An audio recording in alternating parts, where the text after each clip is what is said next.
현재 일본에서는 계속해서 한미일 간의 은밀한 경쟁 구도를 형성시키고 있는 모습이 나옵니다. 자신들과 미국의 동맹관계를 계속해서 앞세우는 반면 한국은 그에 반대의 행동을 하고 있다는 식입니다. 특히 일본은 지속적으로 한국이 쿼드 멤버가 아니라며 이를 문제 삼으며 미국에 고자질 외교를 하고 있습니다. 한국 외교부는 미국에서 공식적으로 쿼드 가입 요청을 해온 적이 없다고 답하고 있는 상황입니다만 일본에서는 미국 국무부가 한국에 수차례 쿼드 가입을 종용했다면서 한국이 거절했다는 공식적으로 확인되지 않은 관련 보도를 지속하고 있는 것입니다. 한국이 쿼드 가입을 안 해 크게 피해를 볼 것이라는 추측을 하고 있는데요. 특히나 최근 일본 언론의 일부 기사를 보면 바이든 대통령이 쿼드 연합체와 백신 협력을 하기로 했다면서 한국은 이에 대해 제외되었다는 의견을 피력합니다. 반면 스가 총리가 바이든 대통령과 정상회담 후에 일본은 1억 도스 이상을 확보했다면서 일본은 백신 확보에 문제가 없게 되었다고 밝히고 있습니다. 쿼드를 가입 안 하고 버티는 한국이 마침내 바이든 정부의 백신 플랜에서 제외가 되었다는 식의 의견도 나옵니다. 특히나 미국이 이번 2, 3분기 때 백신 부스터 계획을 세우고 있는 가운데 한국은 받을 물량이 전혀 없다는 겁니다. 그러면서 미 국무부에서는 백신 재고가 충분한 미국이 다른 나라로 백신을 보내줄 계획이 있겠냐는 질문에 대해 아직은 주변국 멕시코나 캐나다 등에 백신을 공급하고 쿼드 연합체와 협력하겠다는 답변까지 했다면서 한국은 더욱더 백신을 받을 확률이 낮아졌다는 것입니다. 11월까지 집단 면역이 가능하겠냐는 것인데요. 하지만 한국은 일본의 기대와는 달리 정반대의 폭탄 발표를 하면서 일본을 놀라게 하고 있습니다.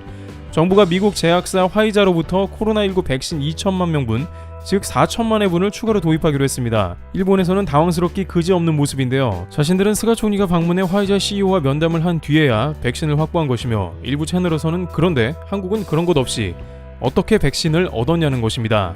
실제 한국은 무려 기존의 1억 5,200만 회분을 포함해 총 1억 9,200만 회분의 백신을 확보하게 된 것입니다. 그런데 더 놀라운 것은 한국 질병당국은 이에 대해서 의외로 담담하게 설명을 하고 있다는 점입니다. 범정부 백신 도입 태스크포스는 이에 관해 24일 오후 서울정부청사에서 긴급 브리핑을 열고 백신 추가 도입 계약을 발표하는 한편 한국 당국이 화이자 백신을 추가로 도입한 과정을 설명했습니다. 정부는 앞서 지난해 12월 화이자와 1천만 명분을 계약하고 올해 2월 300만 명분을 추가 확보했습니다. 그런데 이날 2천만 명분을 추가로 계약함에 따라 3,300만 명분의 화이자 백신을 확보했다는 것입니다. 일본에서는 지금까지 한국은 백신이 아스트라제네카밖에 없고 주사기만 가지고 있다는 의견을 보이면서 자신들은 화이자를 주로 확보했다며 우월한 지위를 드러내는 와중에 이러한 발표가 나버린 것입니다. 물론 아스트라제네카 백신이 화이자보다 특별하게 위험하다는 확실한 통계는 아직까지 없는 것으로 보입니다. 영국 질병당국에 따르면 아스트라제네카나 화이자 백신 접종 후 사망자나 부작용 등 이상 환자의 비율을 비교해보면 오히려 화이자 백신이 아스트라제네카보다 살짝 높거나 대동소이하여 아스트라제네카 백신이 위험성이 더 큰 것은 아닌 것입니다.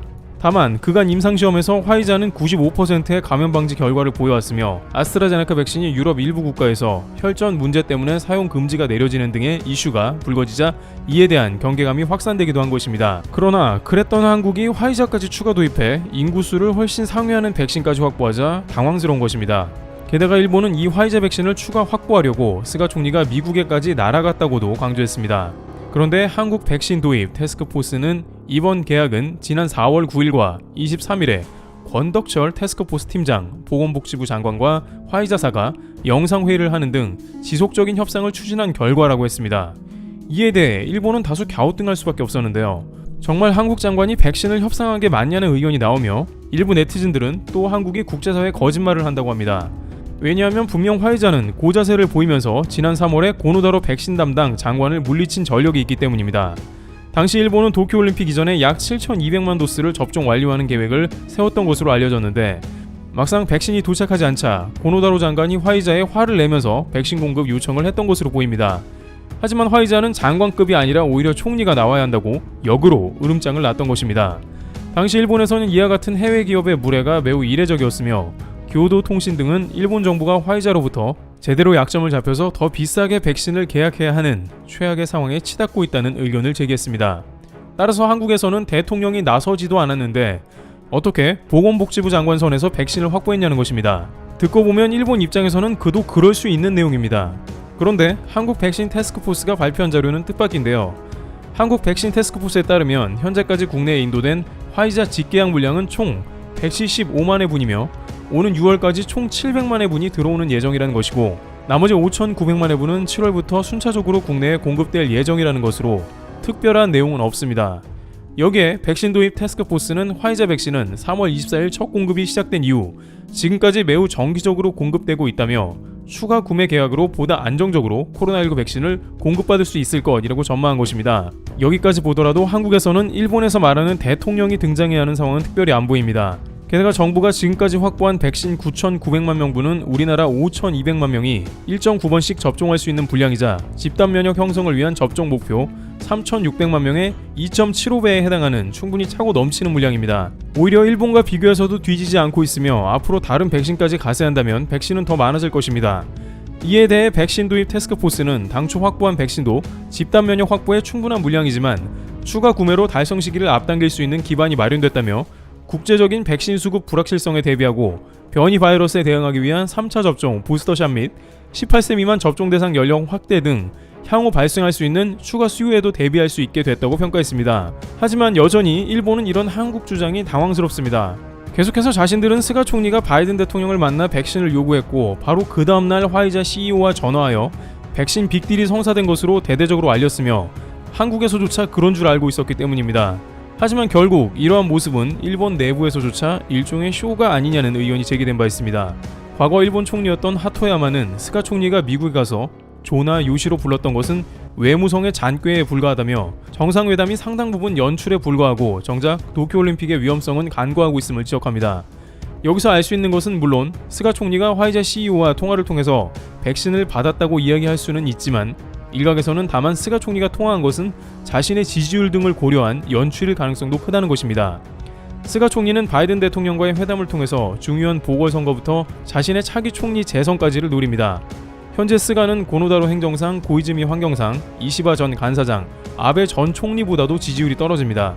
따라서 뭔가 드라마틱한 장면을 연출하기 위해서 화이자 CEO에게 백신을 획득했다는 것을 보여줬다는 것입니다.